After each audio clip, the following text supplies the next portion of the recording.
So I'm Etienne Hugel from the same name as the wine. So from the Hugel dynasty, I'm the 12th generation in Alsace. You know, one of the most scenic, history-loaded the region of France, which went back and forth. So must be a nice region. Otherwise, the German would never wanted us. Right.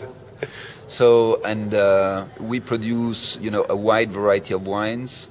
Our maybe the grape variety that people associate most with Alsace is Gewürztraminer. Even so, we believe our greatest wines are Rieslings. Rieslings, which is the subject of the Riesling Rendezvous here. So I was very proud to be on today's panel, showing our Jubilee Riesling 2004, so the most matured wines, because our wines do take time to show their full dimension. So our wines need sometimes between 6 and 8 to 10 years to be at their full expression, which I think. And this is maybe something that Americans will still need to discover about Riesling. Most of the domestic Riesling, like the Chateau Saint-Michel we tasted today, are usually consumed fairly young. So people assume all Rieslings need to be consumed young. They sometimes overlook the added value of time. Not maybe in all Rieslings, you know, maybe not necessarily New World Riesling. And I think that's the difference, the main difference between Old World and New World. Our wines do take longer to show all of their qualities, which is probably on the commercial side to our disadvantage, because we need some time to hold back the wines and educate people more. While here, you know, the wine we had from today, from Chateau Saint-Michel, was $8 retail. The wine was beautiful, you know, right from the moment it's put on the market. But it doesn't mean that we're envious. It doesn't mean we're going to change the style of our wines. We'll just need to be more educative, especially here in North America, and I would say in English-speaking North America, where Riesling has this terrible image problem of being white, sweet, and cheap.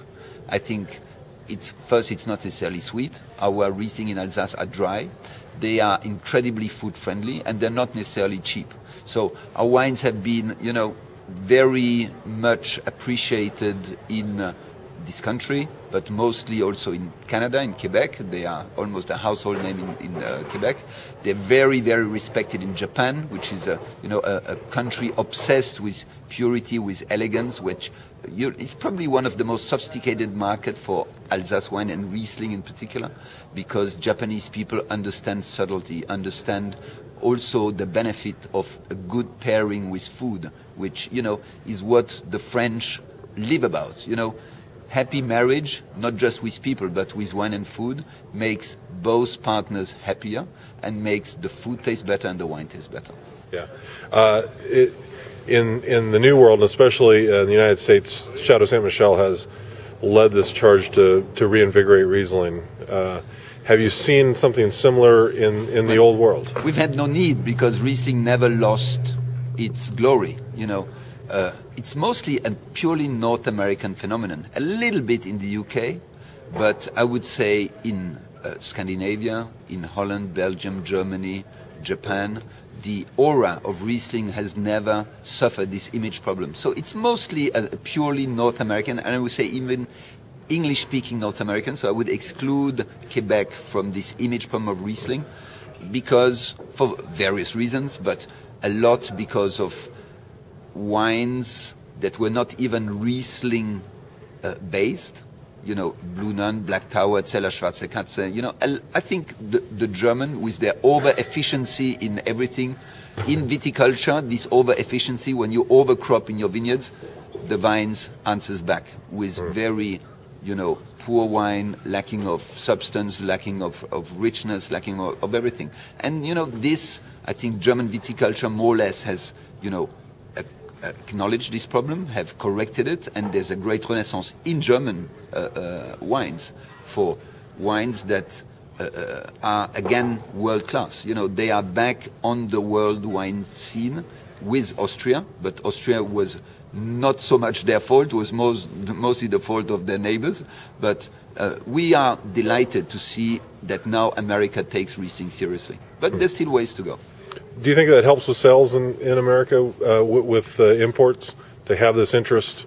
I think so, because if in the people's mind Riesling is like Chateau Saint Michel, the Riesling, the dry. I think it's more of a perceived, fact that Riesling can be also dry and can be food friendly. Obviously, there's some great sweet or semi-sweet wines that are made in this country, and Chateau Saint Michel has a big range of different Rieslings. But if the American consumer could have in their mind that when they sit down in a restaurant, they have fish, seafood, oysters, mussels, they have in their forehead Riesling, not only Sauvignon Blanc or Chardonnay. Right. And then the battle will be won. In Alsace, I think probably one of the better-known brands is Trimbach, that's one we see on the Absolutely. shelf quite often. Explain to us a little bit more about Alsace, how many producers there are, how big the region is. The region is 15,000 hectares, so it's not a minor region. That's over 40,000 acres, so it's the side of Burgundy. And Trimbach is obviously one of the predominant names in this country. We are also one of them. So Alsace is not a minor region, but 2/3 of the wines of Alsace are consumed in France, so they're the best enjoyed by the French people. So only 1/3 gets exported, and a lot stays in Europe. So there's only a handful of people, of growers in Alsace, like Trimbach, like us, like Zinzumbrecht, like Dice, like Pierre Spar, and so on, that focus a little bit of their attention on the US market. Probably because our wines do pretty well already in our traditional markets. I believe, the future of Alsace, the future of our wines, of course, lies with Riesling, but also lies with Gewürztraminer. And when, I've been traveling in the last 10 years, half of all my travel time to Asia. And when you see the compatibility of our wines, especially the Gewürztraminer, with spicy Asian food, whether it's Sichuan, but also Thai food, Indian food, I think there's a clear future for our wines.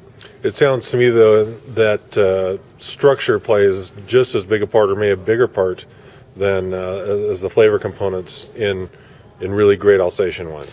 I think Alsace wine combine this purity, these aromatics that is world class in German wines, but also with drinkability in the course of a meal, which is more or less the French influence on the area. So this is what makes the wines of Alsace so intriguing, combining the best of both worlds. Some of the varietals that are grown across the Rhine, but with winemaking philosophy that is more French rooted. That's why I think the wines of Alsace can suit everybody, every demanding palate in the world.